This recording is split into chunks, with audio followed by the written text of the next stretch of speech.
Come on up, honey. Up, up. Good girl. Okay, let me pull this bench up a bit here. I know this is not like the best backdrop, but it has good lighting because it's right in front of my window in my bedroom.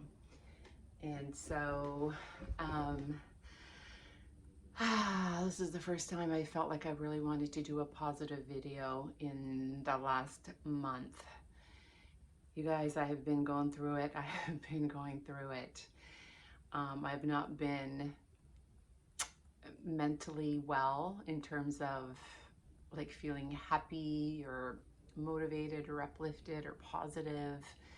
I've just been really sad, and I've been filled with regret and guilt. These are the two things I want to talk about today.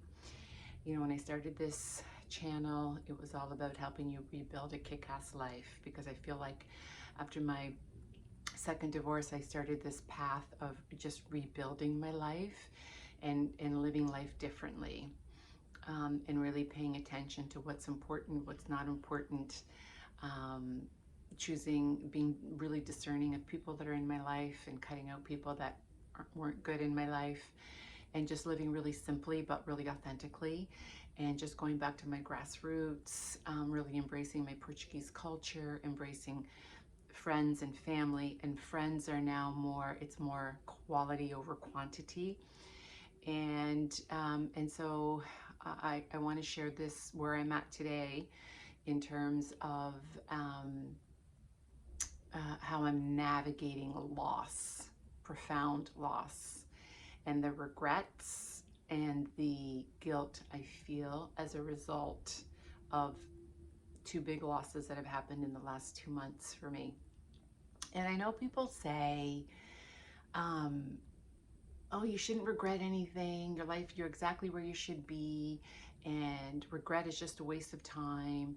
And no regrets, live life with no regrets. Well, I'm trying to live life with less regrets, because I do have profound regrets. And the regret and the guilt comes out of a feeling of culpability, like it's my fault, or I could have done better, I should have done better, I could have done more, I should have done more. And at the time when you're going through it, you kind of think like, yeah, it's really not going to affect me that much. And now I'm speaking specifically of the death of my father, who died in October.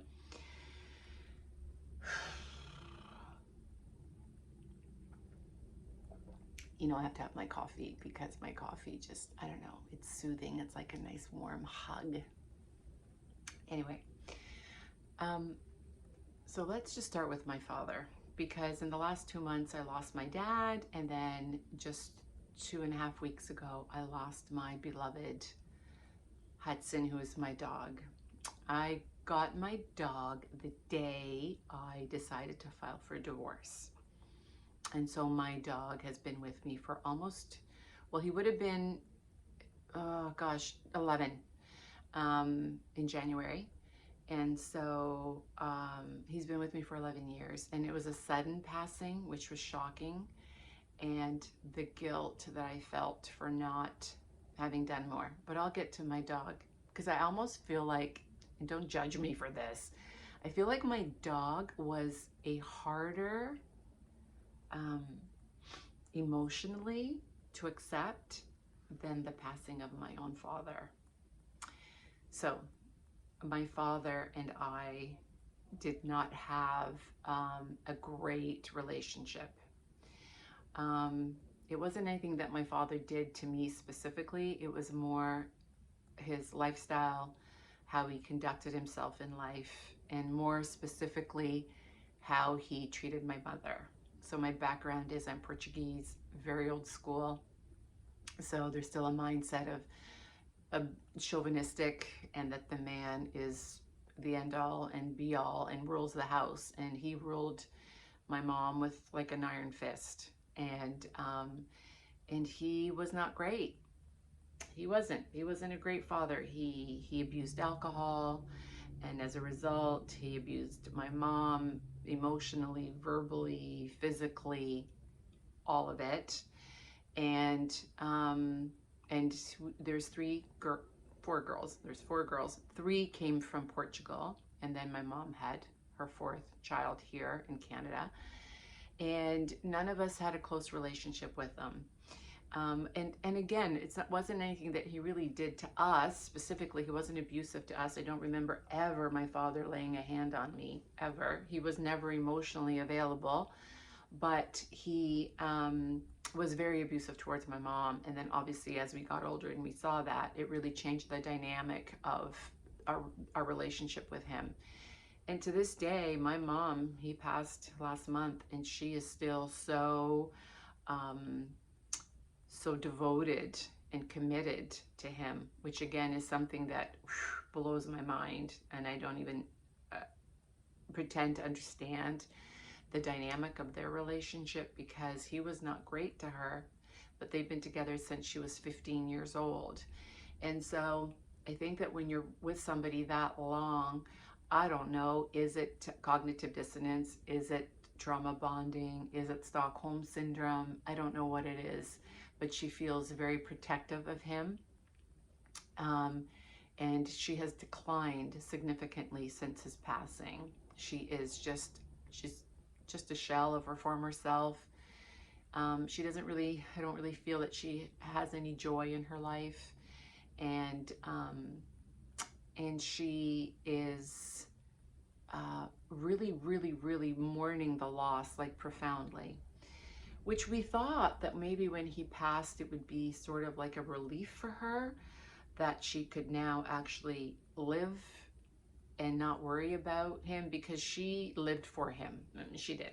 She lived for him. Cooking, she did everything for him. Everything. He did nothing.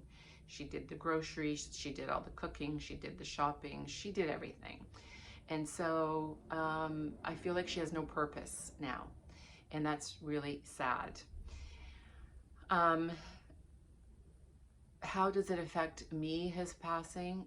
I can tell you that I honestly felt like when he dies, because he's been battling health issues for the last few years, and when he dies, it's really not going to affect me that much, because we didn't really have a relationship. So I'm not going to miss him in any way, because he was really never in my life. He was a good grandfather. He was good to my kids. He was good to all the grandkids. Again, he wasn't abusive to us girls. He was just never really emotionally available. But we didn't like how he treated my mom, and we didn't like how he conducted his life. And, you know, I could get into all of the things he was doing that were just terrible, but I feel like now I don't even want to smear his name, because I am feeling immense remorse, regret, and guilt, because the month before he passed, and you guys, he was in a home for, oh God, I don't know, maybe a year. I saw him once, and I only went there because my mom needed to go, and I went home to visit my mom, and she hadn't seen him, and so I took her to see him. And he, it was the month before he died, and he saw me coming up the hallway, and he started crying. And my guilt and my remorse, I'm not going to cry any more of this, I'm going to try and get through this video, is that I did not acknowledge him in any way, shape, or form. I barely said 10 words to him. I spoke to the other residences, I spoke to the nurses, I wandered around the facility. I never ever, like when he was crying, I didn't even try to comfort him. I didn't put my hand on his shoulder. I had this attitude of like, oh yeah, too late now, too late for the tears, wah, wah, wah. And I thought that when he passed, that I wouldn't care.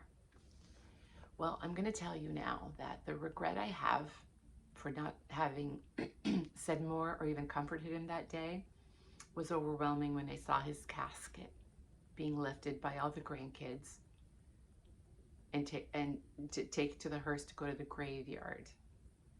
That moment specifically, seeing the kids raising him up, because I just thought of all the times he raised them up. I'm gonna get emotional. That was really hard because it was such a finality. His life was over and he had a full life. He brought his family from Portugal. He didn't want to come to Canada.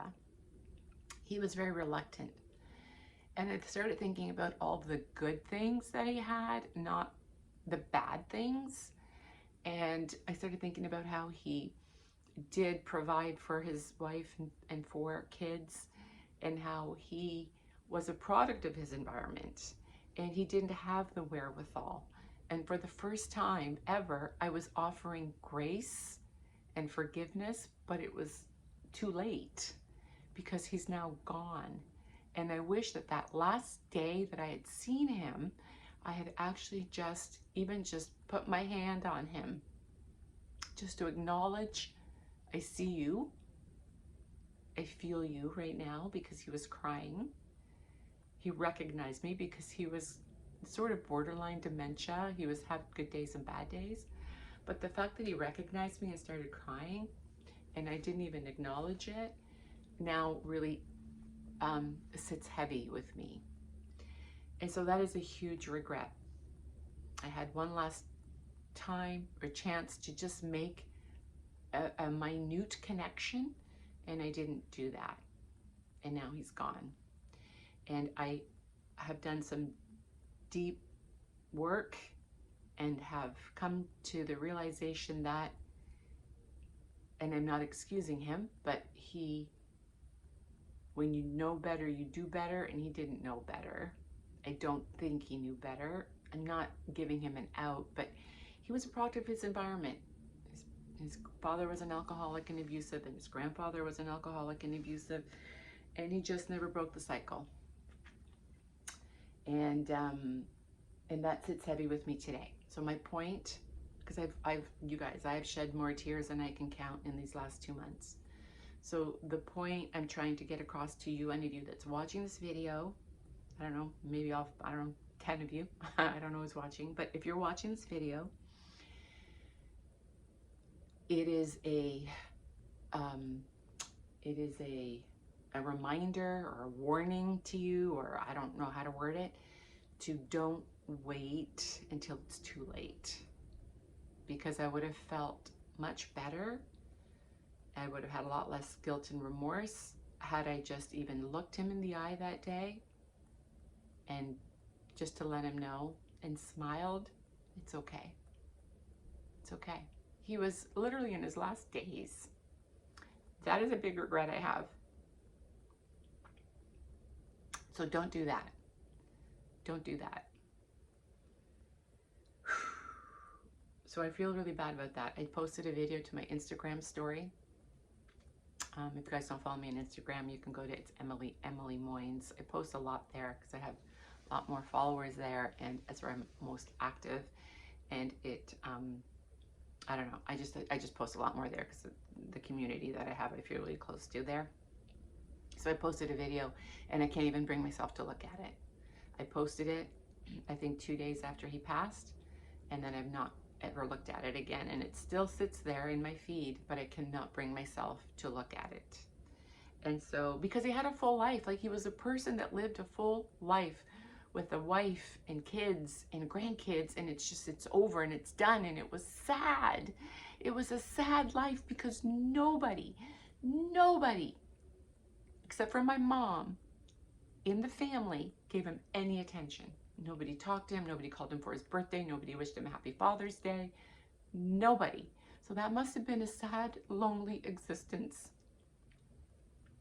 Okay, so I'm done talking about my dad. Now the other massive regret I have is my dog. And right now I'm looking at the beach. I just went and spread his ashes at the beach a couple of days ago because that was his favorite place on the planet. And the regret I have for my dog is that I regret and I feel guilty for taking his life too soon, not having done enough. I feel like I could have done more. I put him down when he wasn't ready and he didn't know that was the day. The vet came to the house at 10 and by noon he was gone. I regret that immensely. And then the beach. He loved the beach. He loved the beach. Couldn't even say the word. I could have had him at that beach. It's literally 100 feet from my front door. Every day. I could have had him there every day. Do you know how many days I was just too lazy, too tired, couldn't care less? That's how I feel now. Because his life was so short. And it would have taken nothing for me to walk 100 feet to take him to the beach. And in these last 4 months, when I had my house on the market, I never took him to the beach because it's an ordeal, because he's full of sand. And I had my house on the market and it was just too much work. I have a grooming salon in my garage that my daughter works out of. There is a tub, there is conditioner, there is everything for a dog to hose him down, to clean him. And I couldn't have been bothered to do that because it was so much work when the house was on the market, because I never knew when somebody was coming to view the house. And so that meant that, you know, it had to be pristine at all times. The floors had to be clean. The dog hair, he was a lab, so he shed a lot. And the dog hair was everywhere. What I would give to have that dog hair on my floors today. It's not so much that Hudson died. I've had 3 labs and it's been really hard every time they pass. It's the fact that I just feel so guilty that the last 4 months for him were not great. And he wasn't sick, you guys. He was not sick. He was eating well, he was drinking well, he was a happy, happy, happy boy. His back legs just gave out on him when I was at my father's funeral. I think I've done a video about this. I was at my father's funeral. I left him with family, friends that had kids, and I think he overdid it. And there was videos of like them playing with him and jumping on his back. And when I came home, he was holding up, he had 4 years ago had torn his ACL in his left leg. Well, now it was his right leg and he was holding it up. It looked like it was just dangling, like it wasn't even attached to anything. So they thought that he had torn his meniscus and ACL, and they thought he had arthritis, and they said that he was in pain and surgery was out of the question. And then I put him down right then and there because I thought, well, if I'm just prolonging the inevitable, then just get it over with. I don't want to go through this heartache. And I felt like I didn't even give him time.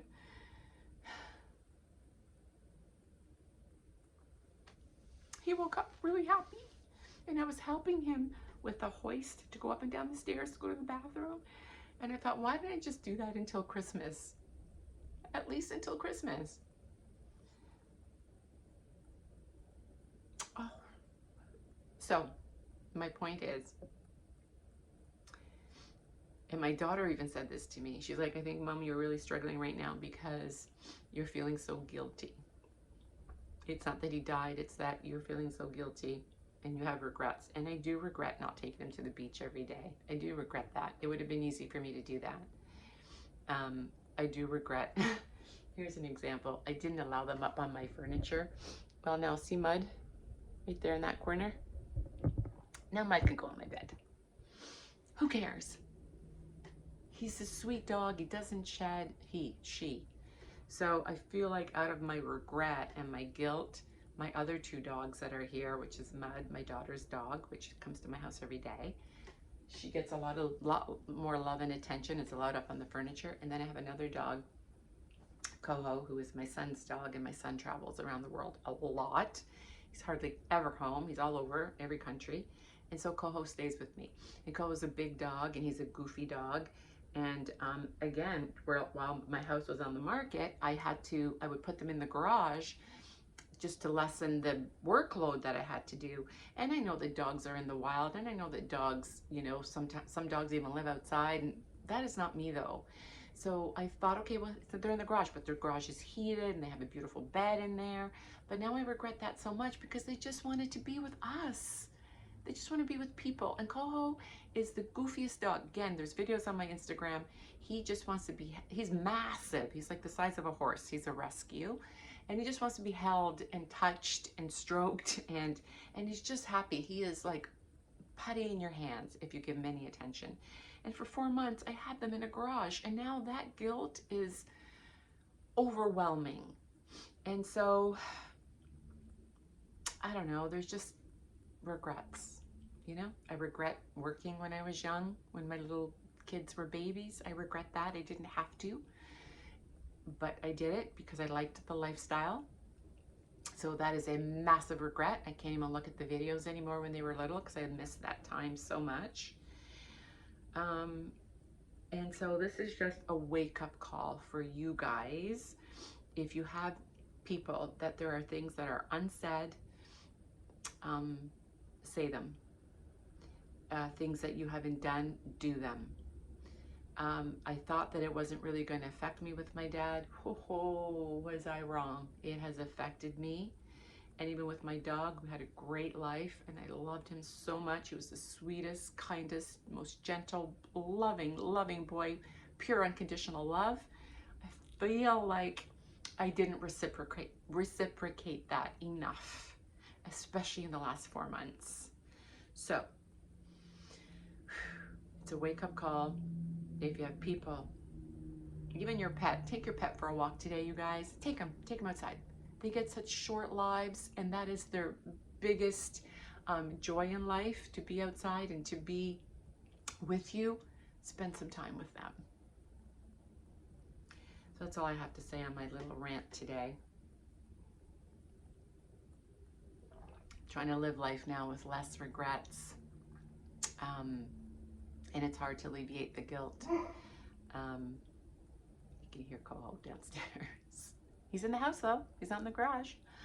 So yeah, that's it. Just that's it. Let's have a little bit more grace for people. Everybody is battling something. Everyone has had something in their life that has turned them into the person that they are. Like, I often, believe it or not, I often get judged as somebody who is very harsh and strong and cold, sometimes even bitchy. But you know what? You know why that is? I'll tell you why that is. That is because I have not had the luxury in my life of being soft. I've not had that luxury. I've had to always, I've been through 2 divorces. I went through a tough upbringing with my father, and I've been disappointed and let down so much that I am hardened, and it's hard for the walls to come down for me. I've not been in a relationship in 10 years. It is hard to let those walls down because I would rather be on my own and be safe than allow someone in and be disappointed yet again, and be hurt yet again, and be let down yet again. And so that is the reason why I come across as being really tough. Somebody's at my door. I gotta go. You get the picture. Love you guys. Bye. Gotta go.